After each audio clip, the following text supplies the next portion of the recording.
The moment I push my hand in my pocket, I feel a gun in my side.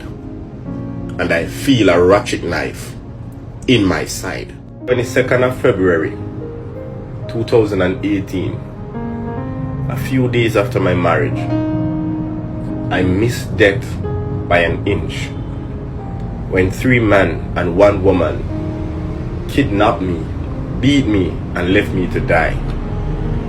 But God was on my side. This is what happened. I got married on the 10th of February. A couple days after, which is the 22nd, I was going to work. I was supposed to reach work 6:30. But 5:30 I was still at the bus stop. I was running really late. So I tell myself I'm going to take a taxi, I'm going to take a bus, whatever comes. But in that time they were taking away people really hard. They were kidnapping people very, very hard. But it was mostly children and women. Rarely hear a man get kidnapped. But I tell myself I'm going into a car today because I gotta get to work, because I'm always that punctual person. I saw a white Toyota Probox drove up. For those who know the Portmore toll, I know the 2 last bus stop before you go on the Portmore toll. I stopped at the first bus stop. A white Toyota Probox drove up with 2 men in there, 1 at the front and 1 is the driver and a woman in the back.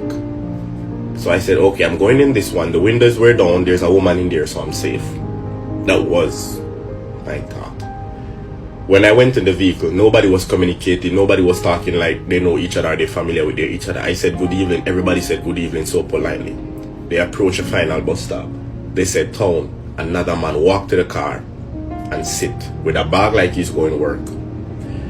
When they get to the toll and reach the toll booth, they pay the toll. And when they go through the toll, the driver said, wind up the windows. But I was like, why wind up the windows? And the place was so cool. We just come out of Christmas. The place was so cool. The atmosphere was so good. But the driver requested the windows to wind up. Nonetheless, I couldn't wind up a window because I was in the middle of the car. All the windows were up. Before he got to the bridge, to go over the bridge, he fixed his rear view mirror. And he says, "Are you ready?" To my suggestion, he was asking for his bus fare. So the moment I hear that, I started to head to my pocket to take out the money. The moment I push my hand in my pocket, I feel a gun in my side. And I feel a ratchet knife in my side. My whole body shut down the moment I felt it. I said, yes, God, I am one of the victims now who will be kidnapped and never hear about. When the man rests the gun in my side, the woman with the ratchet knife, the brother at the front, not the driver, the other man at the front said, hey boy, what you having in your bag? I said, sir, I'm going to work. I have my lunch and my uniform. He said, turn out your bag. I open up my bag. The moment I open up my bag, they take my uniform shirt and tie it around my face. So tight, I couldn't even breathe because they locked my nose inside. I was breathing through my mouth. The driver says, search him. They search me, they take away my wallet, they take away my money, and I think my food was tossed all over the car. When they tie my face, I don't know where they get rope from, like they already prepared. They tie my hands behind me. The driver go over the causeway and come around the corner. For those who know the Portmore toll, there's a corner where police always stand up. They came around there, they pull over to the left. I could feel like that's where they stopped. And the driver said, alright, you what? He talked to the man at the front and he said, hey, go outside and look if nobody will come, so we can fling the boy out, we can't not have nothing. The man said, okay. Same time the woman says, "On an idiot, we have to kill him because him see with face."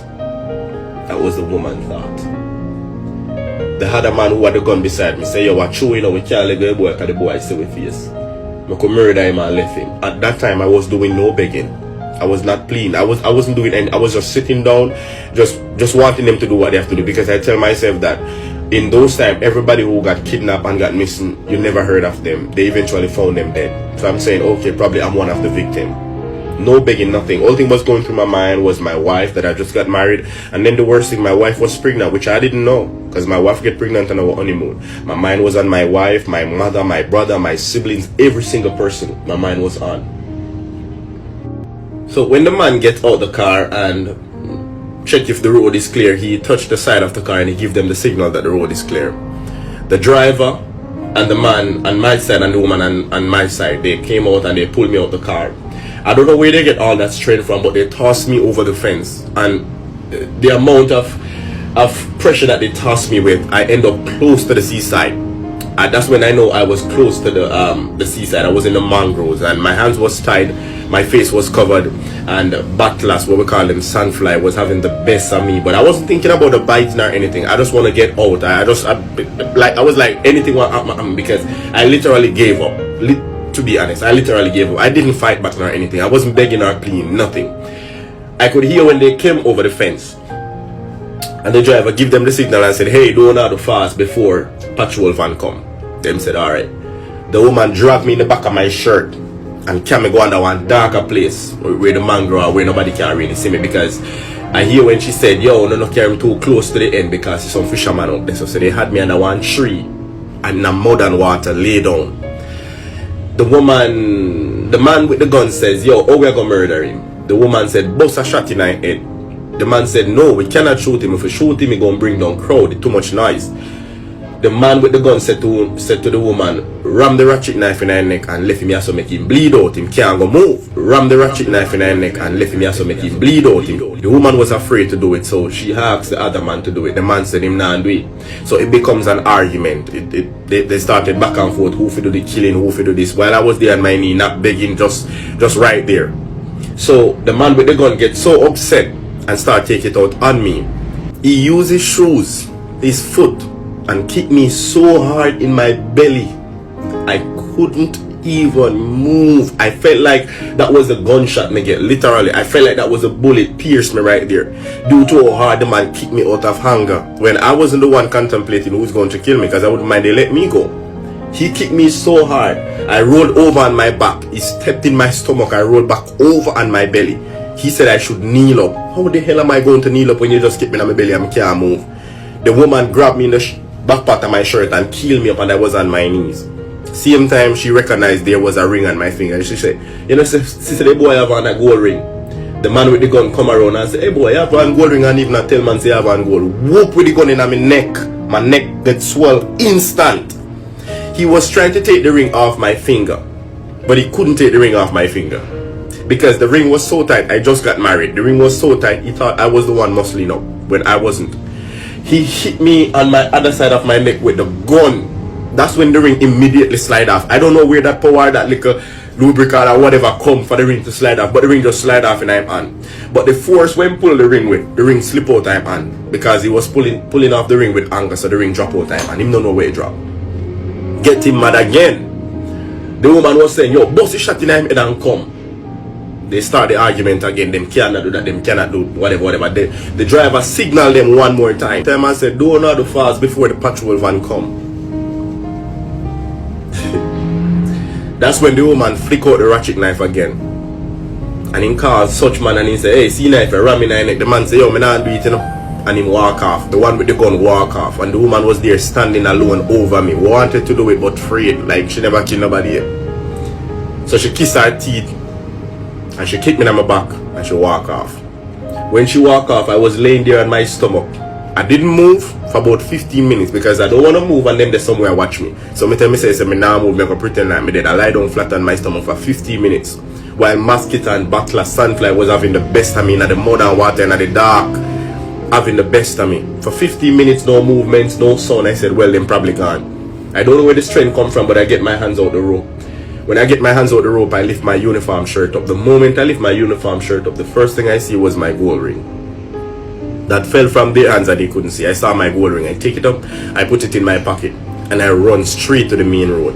When I run to the main road, I jump the fence and run straight out in the road, because me I say, well, me not give nobody no chance to come back and hold me. I run out in the road, so if car go lick me, make it lick me.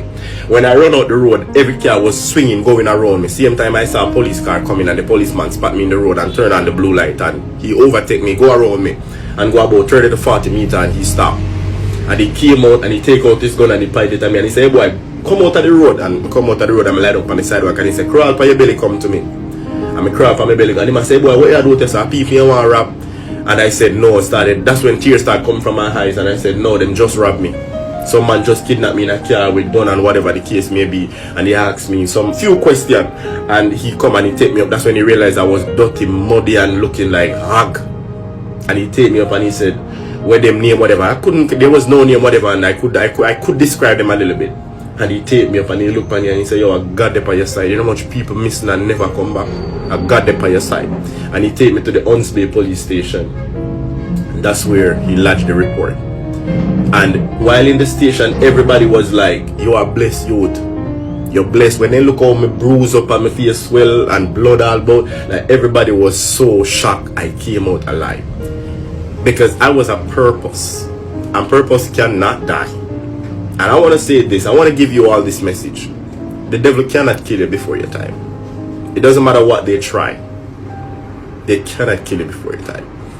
And that's why when I tell people I am a purpose, that's what I mean. I am a purpose. Missed death by inch in 2018, February the 22nd.